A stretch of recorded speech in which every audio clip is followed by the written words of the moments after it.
Hello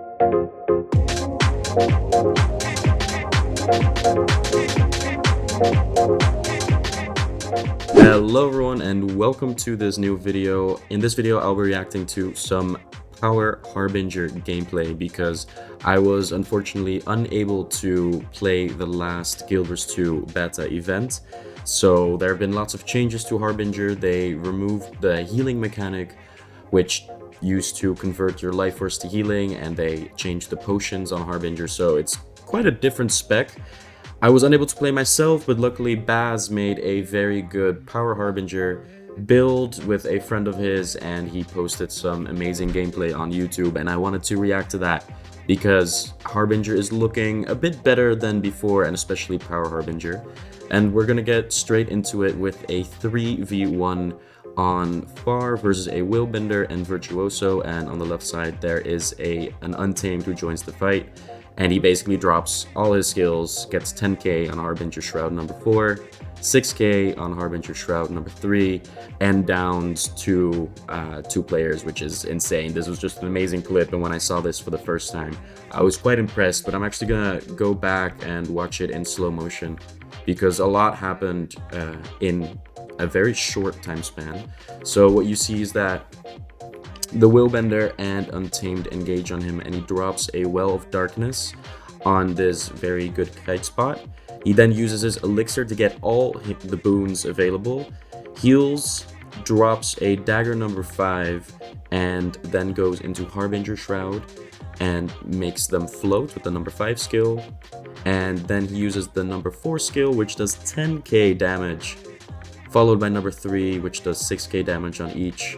And he finishes with a Harbinger Shroud number 2 from close range and manages to down both of these players. It's also important to know that he is using the trait which increases his power in Harbinger Shroud and which also applies AoE damage around him and cripple, I believe. So that's quite important to know because that's why he's able to pump out these big numbers. And let's go back to normal speed here. So yeah, when I saw this clip, I was very impressed. This would be at the start of a Power Harbinger montage if I were to have gotten this clip. It was quite impressive. Obviously, these are not the best players, but it showcases what the build is able to do, and after seeing this, I was quite excited to play Harbinger myself, so I'm even more excited for End of Dragons. I actually also talked to Baz in the comments down below. I basically said like, hey, nice clip, that was impressive.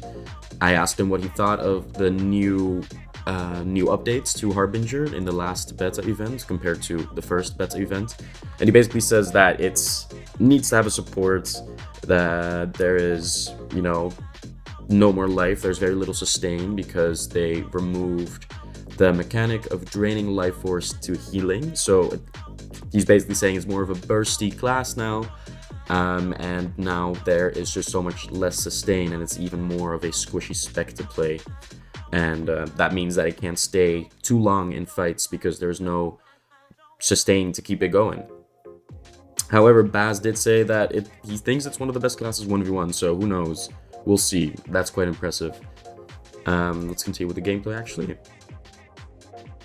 But yeah, the thing about this build is that it seems to be more of a roamer, kind of comparable to Revenant-ish, I would say, but still there's no sustain and there is no shroud to keep it going, because when you are playing Necromancer, the thing that really keeps you alive is your barrier as Scourge or your shroud as Reaper or Necromancer.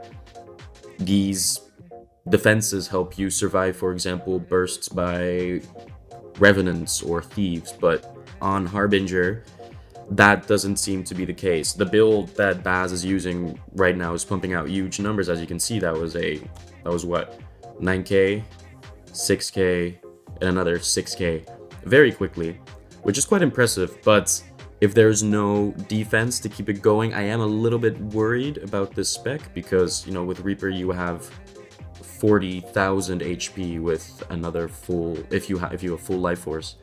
But with this, there's just no active defense, and all damage you take in Shroud is just normal. It just hits straight to your health pool. So that's the thing I'm quite worried about. However, this build does use Marauder amulets and Divinity runes, so that when you have full health and no blights, you are at 30,000 HP, I believe, which is quite a lot, obviously, and you still have some active defenses with Fleshworm, with the mobility from the number 3 and 4 skills in Shroud. But still, in a situation like what we're seeing right now, for example, you kind of need to kite away, and you can't stay in a fight because you don't have blocks, you don't have a lot of healing. This build does use blood magic, but blood magic is, I would say, too passive of healing. Like, it just doesn't carry you through the fight. It helps you extend the duration in which you can be in a fight for a little bit, but it doesn't keep you going long enough. So I'm quite worried about that, but this gameplay is quite different because of that, because I think we're able to pump out more damage, be more mobile, and yeah, just do more damage in general. Also because we have a daze on the number 4 skill and a float on the number 5 skill, and a quite strong ranged auto attack. The auto attack in the Harbinger Shroud is quite good and it's spammable, and especially with quickness and might, you can definitely punish people for staying in range.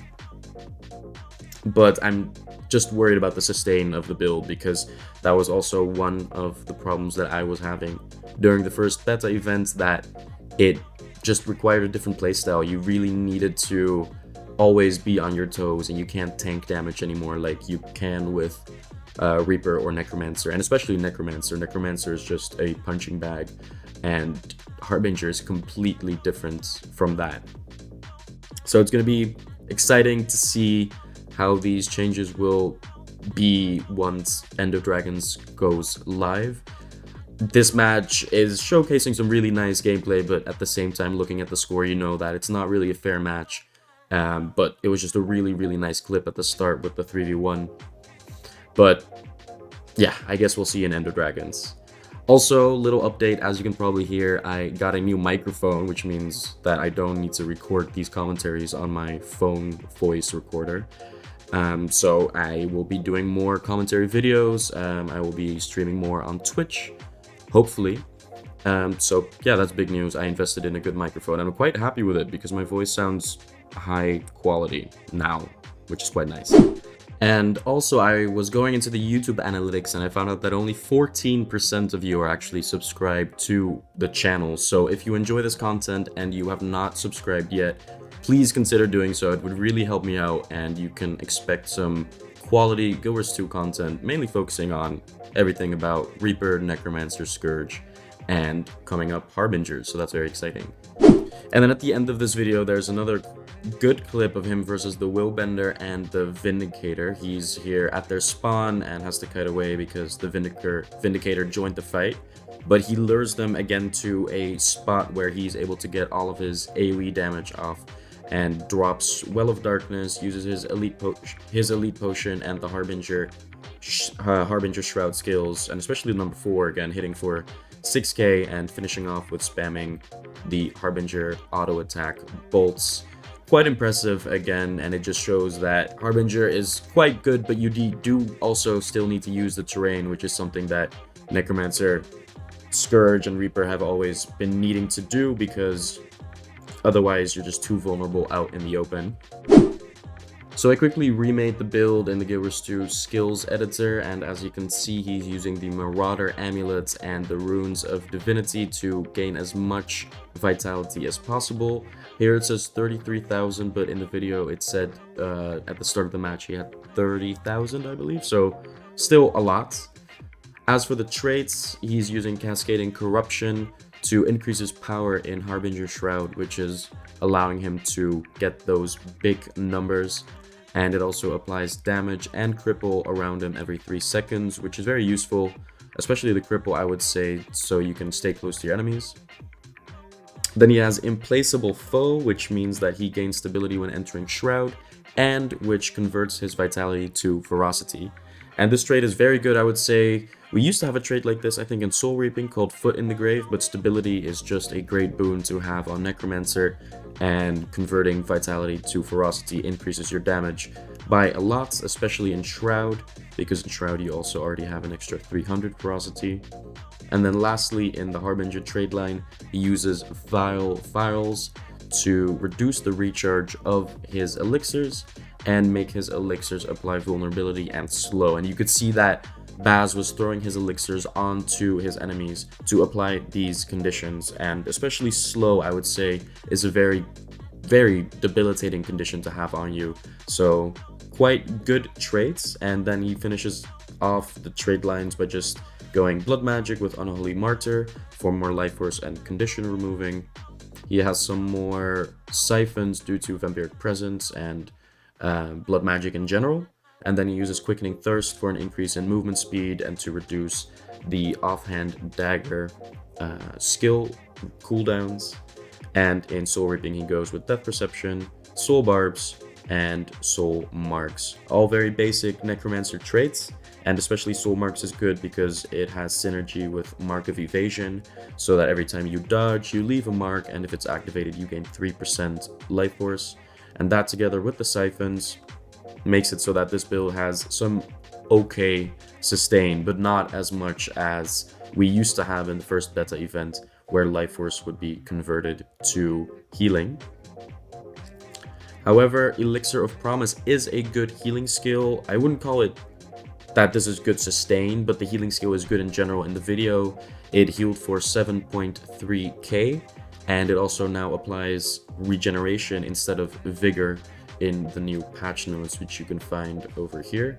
I think this is here. Yeah, it now applies regeneration instead of vigor, and it no longer generates life force, so that's unfortunate. But it's if you include the regeneration, an 8.6k heal every 20 seconds, which is pretty decent, which is actually pretty good, I would say. And then Will of Darkness, I'm not sure why he took this. I think you could also go with Spectral Walk for a more defensive option, but I think that Baz was aiming to go for a more burst and roamer orientated build, which has more access to cleave and damage. And to be fair, Will of Darkness could also be seen as a defensive skill because it applies blindness to enemies. Then Summon Fleshworm, which is a must for almost all Necromancer builds, I would say.